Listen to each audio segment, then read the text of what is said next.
Raízes puritamente. Hoje, em abril de 2024, resta apenas 7% da Mata Atlântica original. Mata essa que, além de deter uma variedade de espécies de plantas e animais, abrigou e abriga há milênios diversos povos que têm essa mata como a verdadeira mãe, que nutre, protege e ensina sobre os saberes da natureza e a viver em comunhão com o mais sagrado da vida. A Mata Atlântica se estende por quase toda a costa brasileira, desde o Rio Grande do Sul até o Rio Grande do Norte. E foi essa mata que recebeu a chegada dos invasores em Pindorama, o que hoje chamamos de Brasil. Desde que as caravelas atacaram no litoral, a Mata Atlântica vem sendo destruída, servindo como mercadoria, já que o intuito da coroa portuguesa era explorar os recursos naturais e metais preciosos, utilizando a mão de obra escravizada. A mata, que há milênios é fonte de vida e sabedoria, a partir de 1500 virou alvo de morte, ganância e destruição. Hoje venho contar um pouco da história que vem sendo escondida e distorcida há mais de 5 séculos. Venho trazendo comigo a voz de centenas de ancestrais que não puderam falar. A voz da terra que até então vem sendo silenciada e sufocada por sangue indígena. São 523 anos de luta e resistência de um povo que foi fadado ao apagamento por povos invasores que vieram para saquear a nossa terra e o conhecimento sagrado da natureza que habita nos mistérios do nosso povo. A grande nação Puri resistiu e lutou contra esses ataques, protegendo o seu território e o conhecimento. Porém, mesmo assim, famílias inteiras foram assassinadas, escravizadas, torturadas e contaminadas através de falsos presentes que tinham vírus que causaram a morte em massa de inúmeras crianças, adultos e idosos.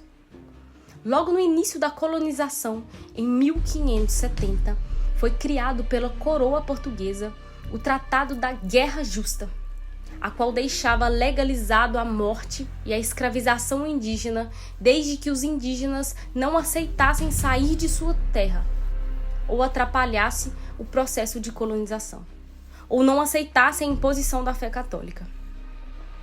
Ou seja, o assassinato e a escravização indígena foi legalizada através de lei.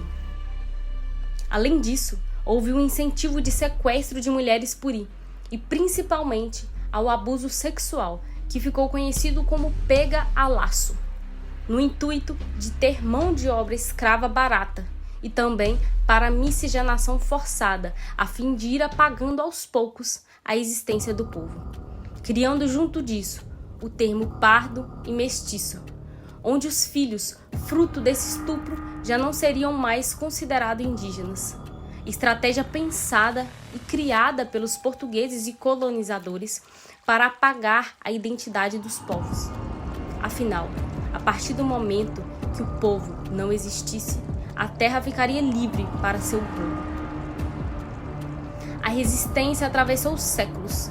Vimos a nossa mata sendo explorada e destruída propositalmente para nos enfraquecer e tirar o nosso alimento, para que a mata fosse insuficiente para a nossa sustentação.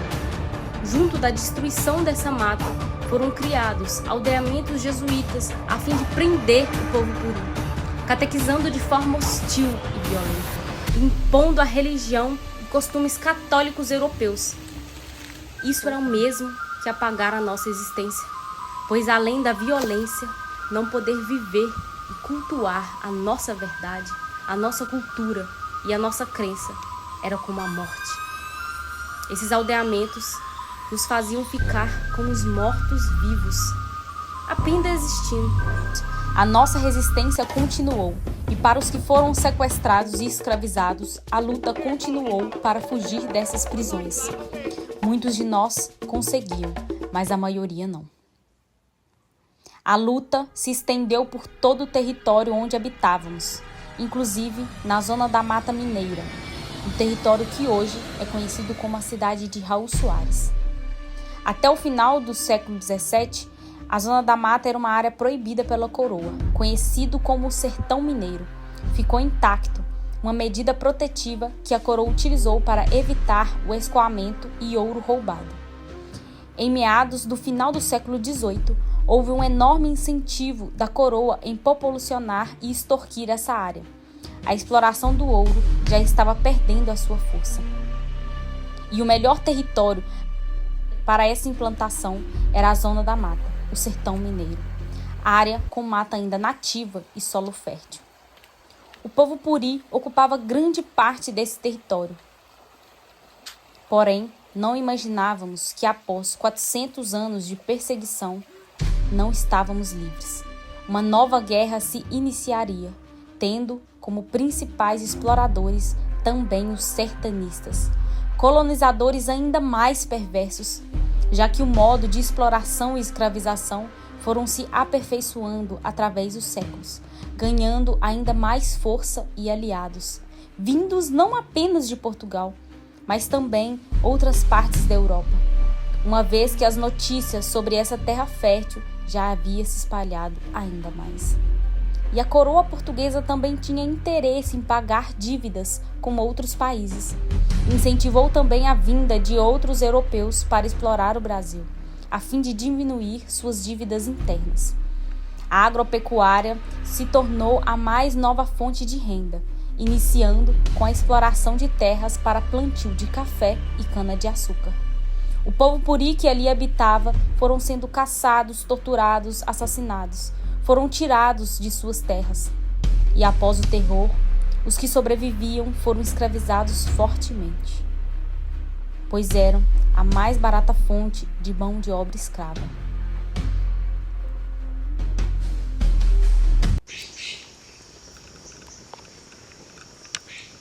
A cidade de Raul Soares tem como seu fundador Domingos Fernandes de Lana, que inclusive tem um busto em sua homenagem na cidade, na praça pública. Mas a verdade é que Domingos Fernandes de Lana invadiu Raul Soares, pois esse território sempre teve um morador. Domingos Fernandes de Lana, sertanista, filho de um importante capitão português, e tendo vários tios ocupando cargos militares de destaque. Esse sertanista compunha uma quadrilha que aterrorizava os sertões de Minas, sendo acusado formalmente por perseguição e violência contra indígenas. Ele era comerciante de poaia, o que o fez sair em busca dessa planta, chegando até Raul Soares, território puri e de tantos outros povos indígenas que já tiveram essa mata como território sagrado.